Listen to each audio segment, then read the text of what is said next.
Welcome to EricJan_TV. Magandang araw. Gusto ko lang humingi ng tawad sa lahat ng sakit at pagkakamaling na idulot ko sa iyo. Naging makasarili ako, naging immature, at kahit ilang beses akong nangakong magbabago, paulit-ulit pa rin akong nagkamali. Hindi na ako magtataka kung dumating ang araw na mapagod ka sa paulit-ulit nating sitwasyon. Madalas tayong nauuwi sa galit, sa masasakit na salita, at sa mga bagay na lalo lang sumisira sa atin. At sa totoo lang, napapagod na rin ako. Ayoko nang marinig ang mga insulto at sigawan na pareho lang tayong nasasaktan. Gusto ko lang muna ng katahimikan at pagkakataong ayusin ang sarili ko. Pero kahit ganito ang nangyari sa atin, mahal pa rin kita. At hayaan mo muna akong pagbutihin ang sarili ko.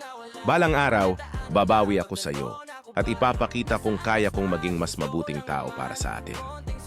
Konting ilaw sa daan, mga sisi ko, sana marinig niyo to. Nag-iisa pa ko, nandyan pa kayo.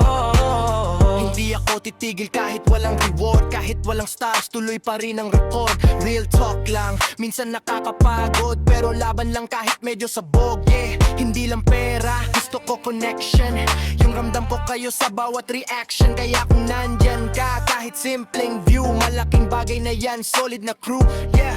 Balang araw, babalik din ang liwanag.